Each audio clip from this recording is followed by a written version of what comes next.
अयोध्या स्थित श्री राम मंदिर में हुई चढ़ावा चोरी कांड में जी न्यूज इसमें शामिल पूरे सिंडिकेट को एक्सपोज करने जा रहा है।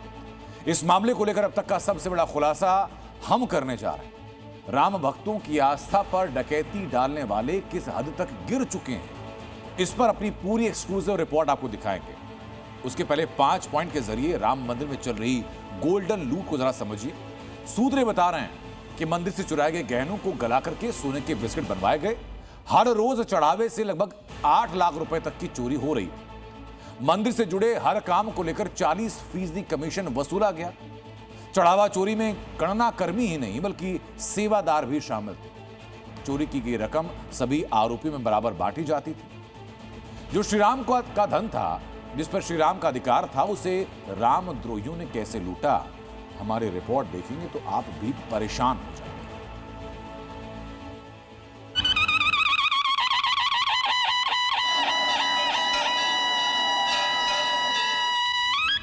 देखो मंदिर का कितना सुंदर खजाना है।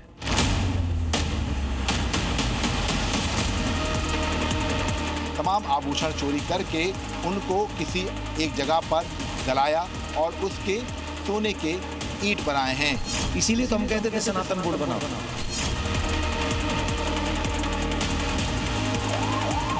राम मंदिर चढ़ावा चोरी केस में जैसे जैसे जांच आगे बढ़ रही है, खुलासे पर खुलासे हो रहे हैं। इसी कड़ी में हुआ है अब तक का सबसे बड़ा खुलासा। चढ़ावा ही नहीं, श्री राम के गहनों की भी चोरी। गहने पिघलाकर बनवाई गई सोने की ईंटें। अपने आराध्य के दर्शन करने पहुंचे राम भक्तों ने दिल खोलकर दान किया, नगदी दी, सोने चांदी के आभूषण चढ़ाए, ये सोचकर कि सब कुछ श्री राम का ही तो दिया है। लेकिन चढ़ावा चोरों ने उन गहनों को भी नहीं छोड़ा।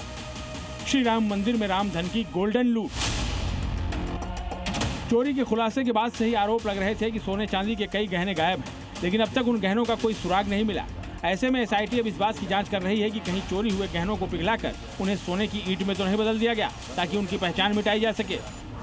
माना जा रहा है कि जैसे राम मंदिर में चढ़ने वाला आभूषण गला दिया जाता है और उस गलाने के बाद उसके ईंटें बनवाए जाते हैं, वैसे ही आरोपियों ने उसी पैटर्न पर तमाम आभूषण चोरी करके उनको किसी एक जगह पर गलाया और उसके सोने के ईंट बनाए हैं।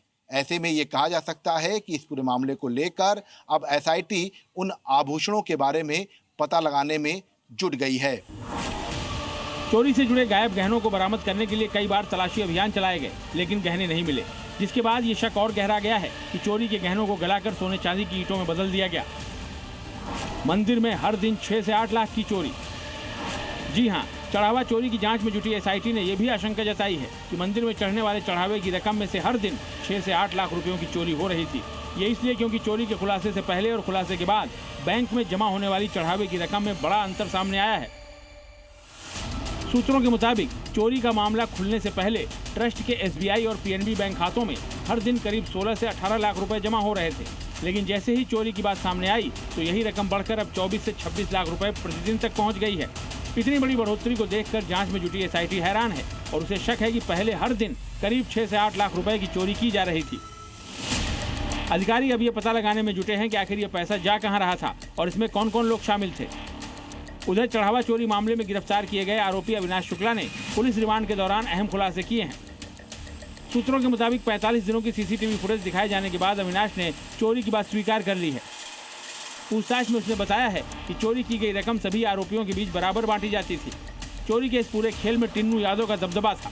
निगरानी व्यवस्था में टिन्नू के होने से उन्हें पकड़े जाने का डर नहीं था। टिन्नू हमेशा कहता था कि कुछ नहीं होगा, सीसीटीवी फुटेज डिलीट कर देंगे। टिन्नू के चलते किसी सुरक्षाकर्मी या कर्मचारी ने कभी उन्हें रोका नहीं। इसी भरोसे के चलते आरोपी लंबे वक्त तक बेखौफ होकर मंदिर के चढ़ावे की रकम पार करते रहे। अविनाश ने यह भी बताया कि चढ़ावा चोरी की रकम पहले टिन्नू यादव के अयोध्या में बनाए हुए हॉस्टल में ही छिपाई जाती थी। और आपको हम तस्वीरें दिखा देते हैं कि टिन्नू यादव का ये हॉस्टल है और नीचे की तरफ 9 कमरे हैं। ऊपर की तरफ की अगर हम बात करें तो ऊपर भी कई कमरे जो हैं बनाए गए हैं और ऊपर ही लॉकर है। ऐसे में यहाँ पर तमाम छात्र रहते हैं और किसी भी तरह से किसी को शक नहीं होगा। इसी बात को लेकर फिलहाल यहाँ पर ये पैसा जो है वो छुपाया गया था। सूत्रों के मुताबिक अविनाश ने यह भी बताया है कि सभी आरोपी एक दूसरे की गतिविधियों से पूरी तरह वाकिफ थे और जानते थे कि कौन किस तरह से चढ़ावे से पैसे निकाल रहा है। चोरी की घटनाओं के बाद सभी आरोपी आपस में बैठक भी करते थे। पुलिस अब इन बैठकों का मकसद चोरी की रकम के बंटवारे, संभावित दूसरे लोगों और पूरे नेटवर्क की पड़ताल में जुटी है। विशाल रघुवंशी के साथ ब्यूरो रिपोर्ट, जी मीडिया। लाल रंग इसका अपार, तीखा कम है फिर भी स्वाद, बेमिसाल बेमिसाल MDH Kashmiri, MDH Kashmiri. MDH